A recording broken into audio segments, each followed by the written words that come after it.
19 ऊंटों वाली कहानी। हाँ दोस्तों, ये कहानी है 19 ऊंटों की।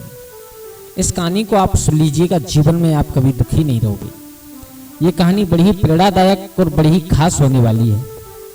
दोस्तों, बाप की जायदाद पर, बाप की धन दौलत पर बेटी का अधिकार कितना होता है? बाप मालिक की धन दौलत पर, मालिक की जायदाद पर नौकर का अधिकार कितना होता है? और बाप की जायदाद पर बेटा का हक कितना होता है? आज सुनिए इस ज्ञानवर्धक कहानी के माध्यम से कि एक विद्वान बुजुर्ग ने आकर के और किस तरीका से सम्मानजनक बंटवारा और फैसला किया। तो नमस्कार दोस्तों, स्वागत है आपका हमारे गजब ज्ञान यूट्यूब चैनल में। दोस्तों, आज हम हाजिर हुए हैं आप लोगों के सामने और एक बड़ी ही ज्ञानवर्धक मोटिवेशनल कहानी लेकर के। इस कहानी में आप लोगों को सुनने के लिए मिलेगा कि कैसे एक बुजुर्ग ने, विद्वान बुजुर्ग ने आकर के सम्मानजनक फैसला किया। ये कहानी है 19 ऊंटों की। इसे सुनने के बाद इंसान जीवन में बहुत कुछ सीखने के लिए मिलेगा।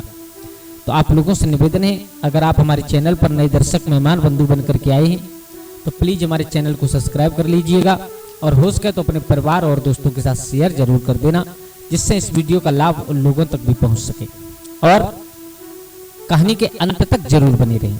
तो दोस्तों, आ जाओ, आप लोगों का समय ज़्यादा बर्बाद न करते हुए, विलंब न करते हुए गौर करते हैं कहानी की तरफ। प्राचीन समय की बात है। प्राचीन समय एक गांव में एक व्यक्ति रहा करता था और वो पहले तो थोड़ा सा गरीब था, लेकिन उसने थोड़ी मेहनत की तो उसके पास में 19 ऊंट थे और कुछ नहीं था जायदाद में, धन दौलत में कुछ नहीं था, केवल 19 ऊंट थे उसके पास। जब वो बुजुर्ग हुआ, उसके पास एक बिटिया थी, एक बेटा था और एक नौकर था जो उन ऊंटों को चराता था। तो मेरे भैया, जब वो बुजुर्ग हुआ, समय उपरांत उसकी मृत्यु हो गई। जब वो मारा गया तो मरने के पश्चात, पहले ऐसा अब भी होता है कि वसीयत पहले ही लिख करके रख देते हैं लोग, तो मेरी वसीयत में किसका कितना अधिकार है। तो उसी हिसाब से मरने के बाद जब उस इंसान की वसीयत पढ़ी गई, गांव वाले कुछ विद्वान लोगों को बुलाया गया, बुजुर्ग लोगों को इकट्ठा किया गया वसीयत पढ़ने के लिए, बंटवारा करने के लिए। तो गांव की पूरी पंचायत बैठी है और उसी में वो लड़का बैठा है जो उस वृद्ध का लड़का था, उसकी लड़की बैठी है और उसका नौकर बैठा है। तो सबके सामने वसीयत पढ़ी गई।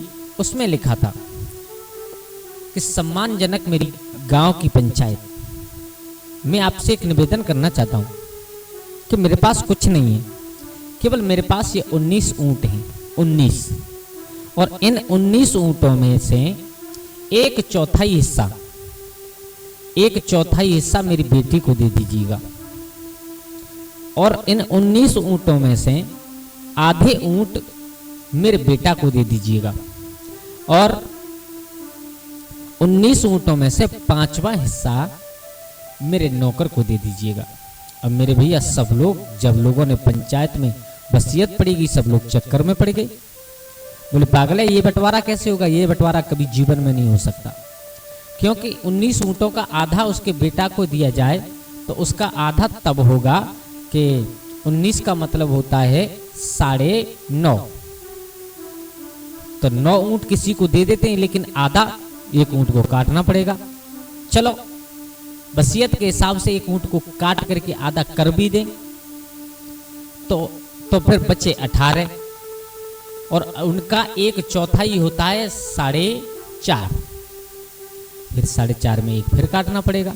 बोले, ये पंचायत कभी नहीं होने वाली, ये वसीयत कभी नहीं होने वाली, जिसको जो करना है वो कीजिएगा।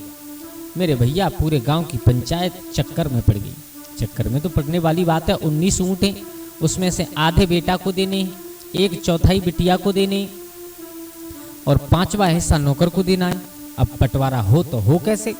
सब लोग चक्कर में पड़े हैं। बैठे बैठे बहुत समय व्यतीत हो गया और तब तक सब लोग बड़ी उलझन में थे। फिर उनके पड़ोसी गांव में और एक बहुत विद्वान इंसान रहा करते थे, बहुत समझदार, बहुत चालाक इंसान रहा करते थे। सब पंचायत वालों ने विचार किया कि उस विद्वान को बुलाया जाए, उस समझदार को बुलाया जाए, हो सकता है वो हमारी इस वसीयत को पढ़ करके बंटवारा कर सके।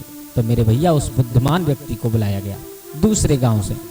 तो वो विद्वान व्यक्ति और अपने ऊंट पर सवार होकर के आया।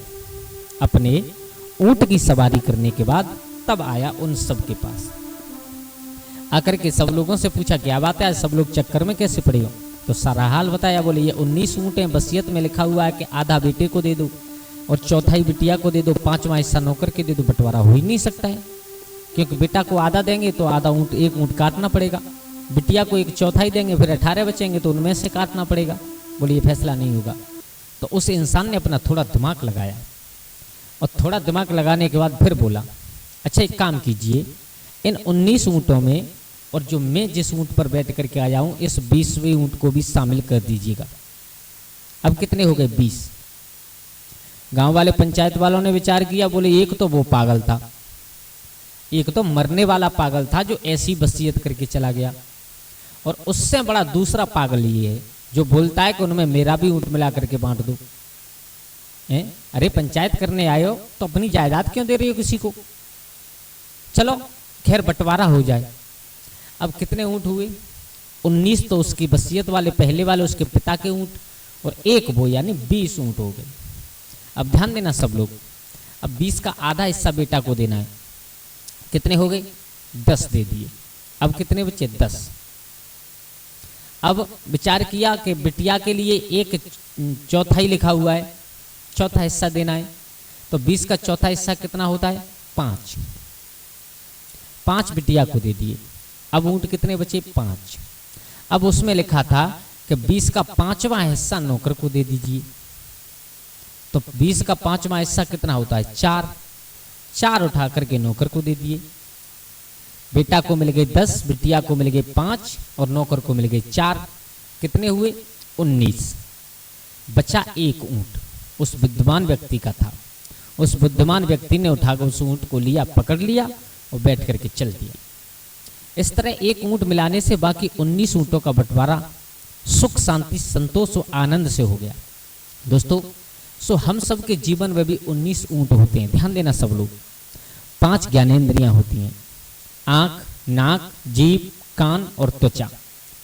5 कर्मेंद्रियां होती हैं, हाथ, पैर, जीभ, मूत्रद्वार और मलद्वार।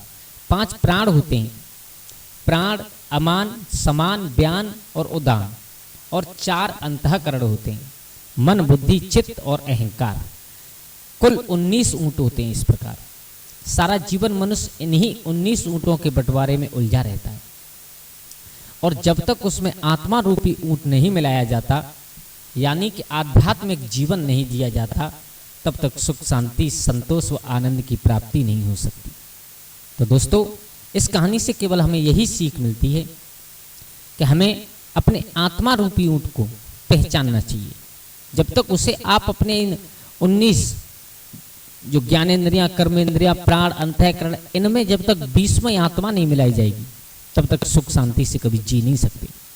तो दोस्तों आशा करता हूँ आप लोगों को अच्छी लगी होगी कहानी।